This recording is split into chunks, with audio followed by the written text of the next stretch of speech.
Now we're traveling all the way to Munich to meet with Martin first. And Martin, hi Martin. Hi.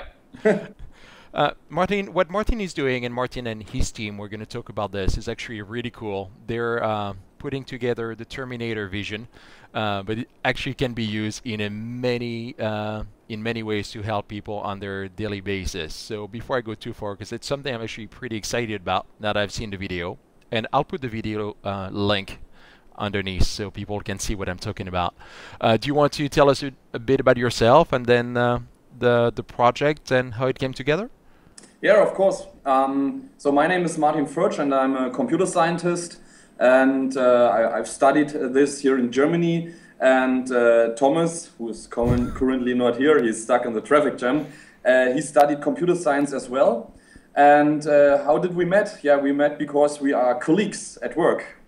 So we are working as software consultants at TNG Technology Consulting. It's a Munich-based consulting company. And once a year, we will meet at a so-called winter retreat. Yeah, so we are driving towards the Alps in Bavaria, Austria.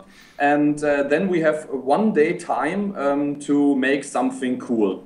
Do some programming, read some interesting agile software development books and discuss them, or agile management techniques or whatever. And there are some colleagues which are doing some other stuff, and it's the hardware hacking team. So Thomas and me, we founded this hardware hacking team at this company. And so from year to year, we develop ideas to build something interesting. Last year, so before we built the augmented rift, the Terminator Vision, we built a camera, a panorama camera.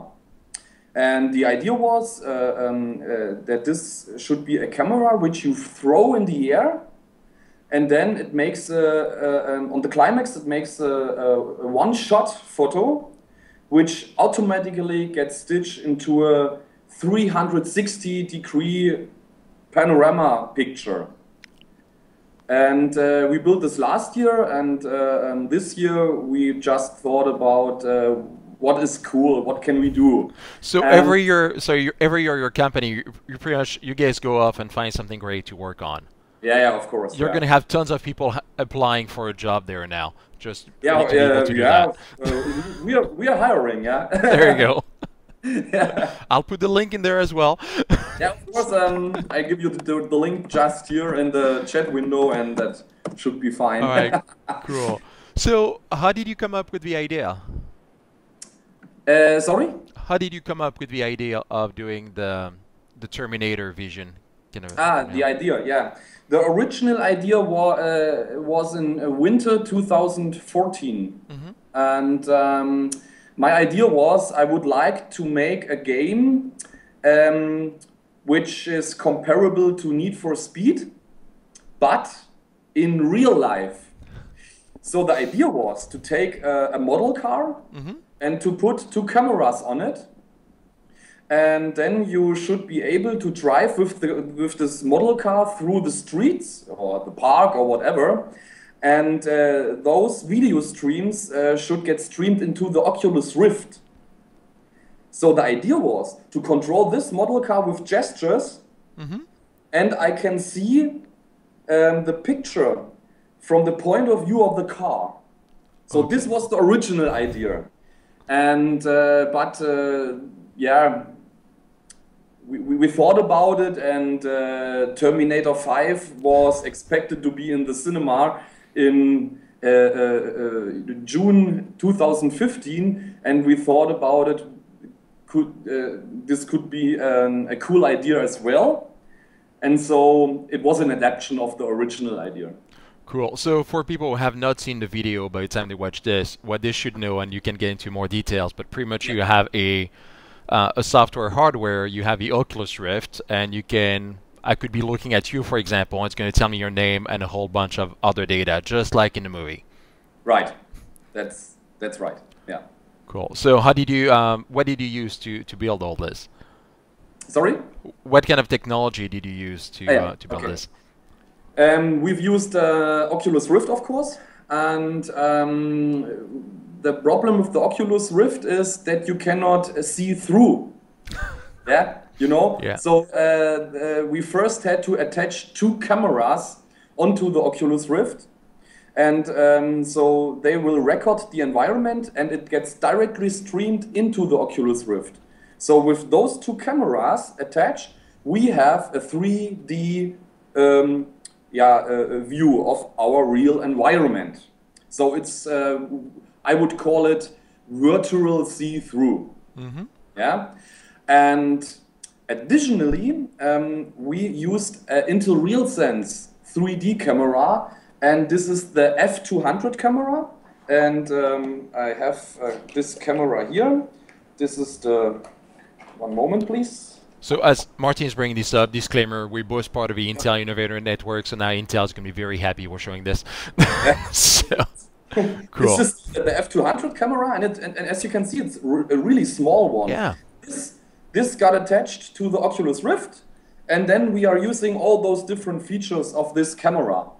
And there are a bunch of features you can do. So it's you can identify faces, so you can do face tracking, but you can do identification as well using the 3D depth map of your face. Okay. And this is really accurate because the cool thing is you are not able to fool the camera with a photo. You know? Mm-hmm. Of course, you will record the 3D depth image of your face, and this is somehow more accurate. And yeah, so you can say, okay, you can save the faces and give them names or IDs or whatever. Another thing is that you are able to identify up to 78 landmarks over the face. So you can get the how to say, the landmarks of the whole face, but as well as the eyebrows, the nose, and for example the lips. Okay. So you can get the coordinates of those different points, 3D points. Another interesting feature is you can detect emotions. This is a really cool thing. So yeah, wow. How does that work? You are surprised right now, I can see. Yeah, but the camera is able to do it as well because using the coordinates, you are able, for example, if you are using the eyebrows or the lips and you're smiling, yeah, the eyebrows, they are a little bit higher than the eyes, and the lips are somehow, you know, and they go up, and you can measure this. So using this, you can identify emotions. But there is another really cool feature. You can measure the heart rate as well. The heart rate. How do they go about that? And this is really cool. With each heartbeat, you will 15 up to 15 milligrams of blood will get pumped into the head. Yeah, and this results in a really small color change in the skin. Okay. Yeah, it's really small. We are not able to see it. Yeah. Yeah, because it's really small. This.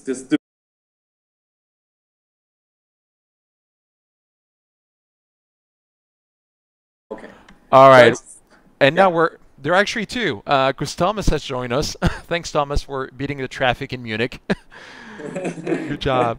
So we'll get to you in a minute. What we were talking quite a bit about right now is the ability of the camera to capture heart rate. And one thing I was wondering, Martin, or even you, Thomas, if you want to jump in, how close does the camera needs to be from someone to be able to capture those things? Okay, so we were experiencing heart rate measurements even at a distance of a meter or something like this.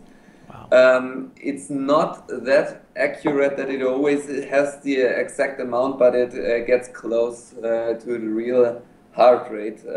There is still a lot to do with measuring things like the heart rate or even better emotion tracking. So I think this will not be the last generation of cameras that needs to be done and needs to be built for this.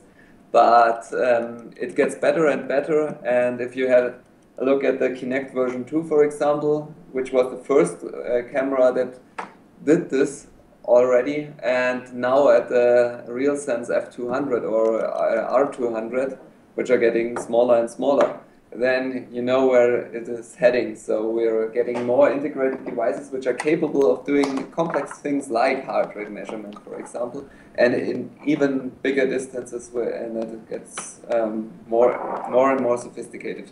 Yeah. Cool. So, for example, if you have a look to the Microsoft Kinect version 2, for example, Yeah. you can see this is a really huge device. If you compare it to the smaller F200, and the next one, this is the newest one, this is the R200 of Intel, and you can see they are getting so tiny. So you can think about it to attach them to normal glasses or something like this. Cool. Well, you actually bring up a good point, because I think when you and I started to chat offline via email, you know, I was surprised to find out about 2 or 3% of the population cannot recognize faces. It's just a symptom they have, and they cannot do it. Yeah, I have a friend, and he's not able to identify faces. The first thing he told me, okay, so you're Martin, but please don't be angry if I don't recognize you, because if I changed my clothes or something like this, or my style of clothing, because he's only able to remember what I'm wearing or my style, but he's not able to save my face. Yeah, it's very interesting, because then they were explaining how it's also a problem for kids. For example, they go to school, they don't know what they have yet, and it slows them down. So what you're doing, I can see where it helps them a lot, quite a bit. But obviously, if I were to see someone walking down the street with those things and cameras on me, you know, there's a weird looking factor.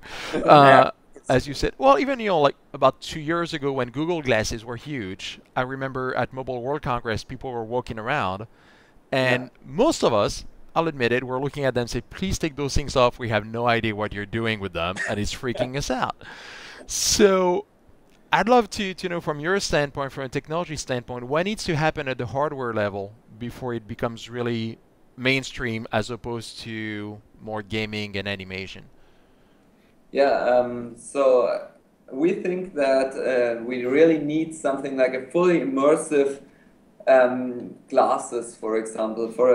If you have a look at them now, we have this problem that they are huge, or if they are not huge, we have the small area which is augmented. For example, if you have a look at the HoloLens, there's only a small fraction of the field of view which is really augmented, whereas our camera can augment the whole field of view. But again, you wouldn't walk down the street with our camera on. And so the real challenge is to get fully immersive, full augmented reality, fully augmented field of view, with enriched with augmented reality. Now again, now I have it right. And when we can finally compute our stuff with this field of view, then we can have see-through glasses and augment the world with the information we need. So it's not the computing power that we are missing. I think that is already there where we want it, but it's rather the glasses, or rather our field of view, that cannot be augmented in the way we want it right now. So let's imagine we have some very normal glasses like Thomas is wearing, and let's imagine there are transparent displays over the whole glass implemented. Then you have real see-through. Yeah, there is no need to use cameras. Yeah. So this is a real see-through, and you can enrich or you can display some augmented reality elements into this field of view of the whole glass. This is really a cool thing. And everything he needs, for example, to identify faces or something like this, is this small camera. And to be honest, I don't think that this should be a huge problem to put something. That's a nice look on you right there. It looks perfect, doesn't it? Yeah, it's There, Star Trek. there you go. Yeah. Yeah. Well, actually, it's funny you mentioned Star Trek because a big part of adoption as well is how people perceive the technology. And do you think there is a matter of people starting to see other people wearing it, or there's going to be some ways for people, for example, to know when the camera is on so they don't feel they're being filmed all the time, or how? Yeah, it's a really important point if we talk about wearable devices doing augmented reality, and because have you ever heard of Steve Mann? No.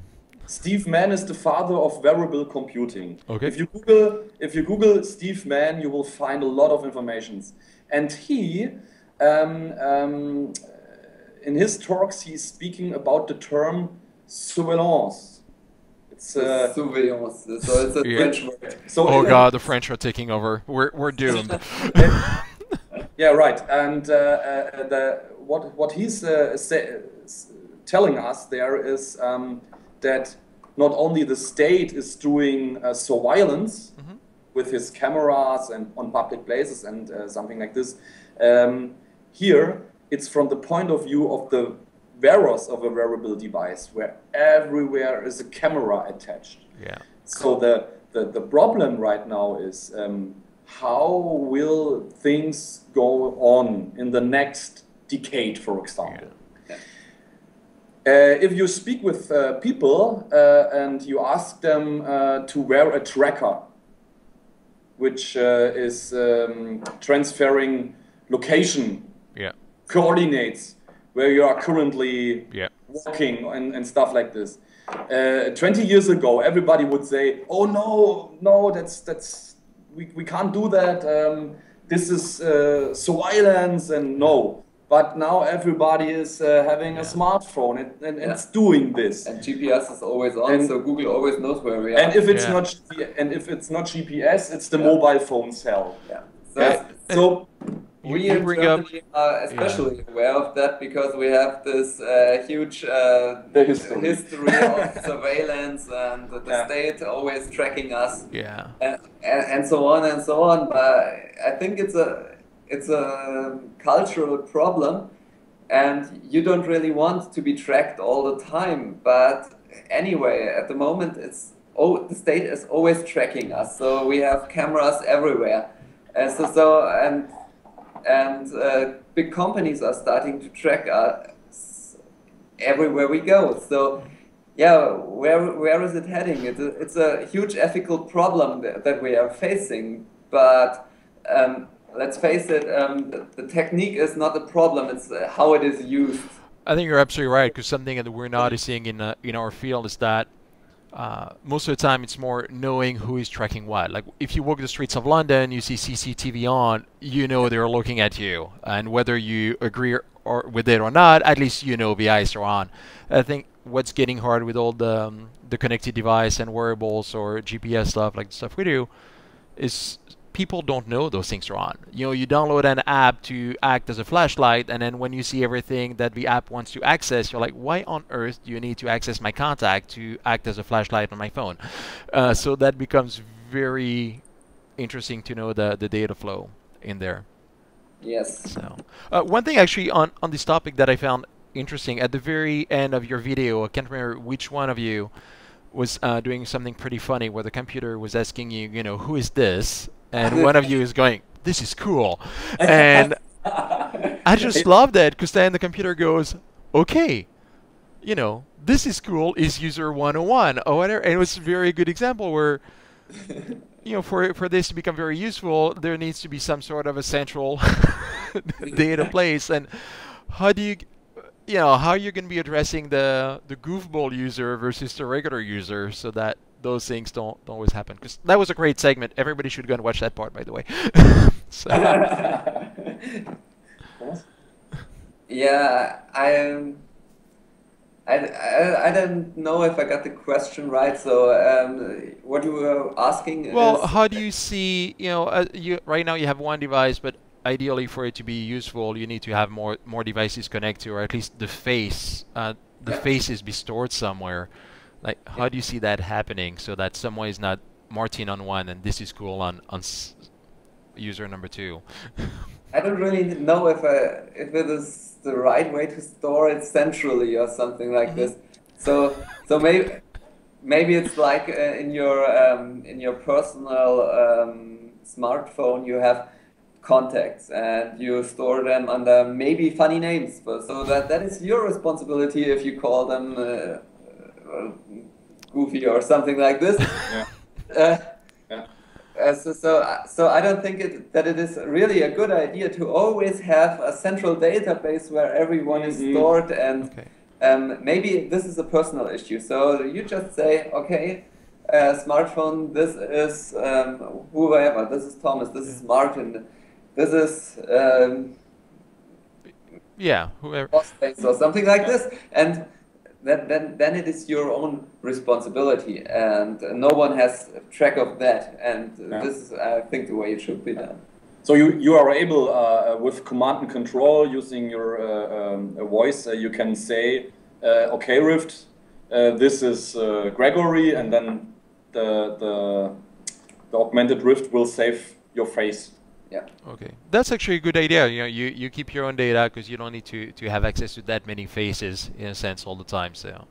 And that's also a technological fact. We cannot remember or differentiate all the faces that are there on Earth. So even with the real sense, we have about let's say 10 faces that we can really distinguish. So we have a limited database. At this point in time. At this point in time. It will get better, of course. So we have Facebook face recognition or stuff like this, but we will not be able to track everyone and differentiate between everyone, because that's even things that humans can do. If you have a look at the doubles, or I don't know how it's called in English, it's a double, I think so. I think so. Yeah. Cool. So how are you going to make the tool evolve? Are you going to be able to spend more time on it? Are you going to work on something cooler next year for your retreats, or? I think that we will, at first we will have some talks about the augmented Rift. We already had some talks, but there will some others at the Java 1 conference. Next year we have several conferences in Europe. And I think at the next winter retreat we will work on another idea. So we are doing prototypes to see what we are able to realize in one day only. And this is the really cool thing about it. That nowadays you are able to build such prototypes within one day. Yeah, you actually bring up a good point. With off-the-shelf hardware. And with off-the-shelf hardware, and this is the crazy thing. If you remember, if you do some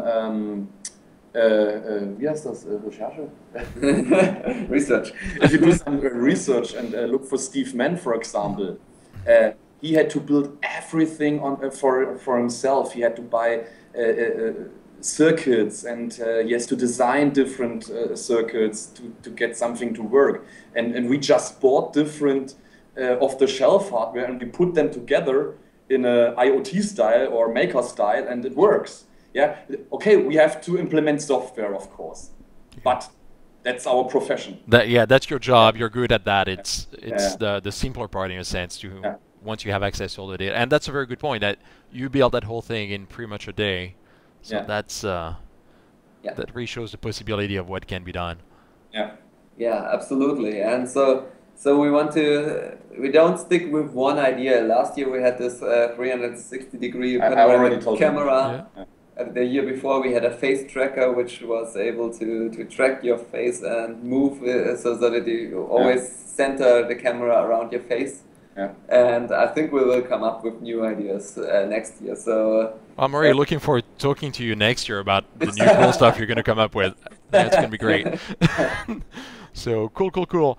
All right, guys. Well, that's really all the part I wanted to cover. Again, I'm going to put a link to the video because I think everybody should see what the Terminator would see if he were to come down and use your technology. That was really cool. And then we'll, I'm sure we'll chat some more in the coming years on all the different topics. Cool. Yeah.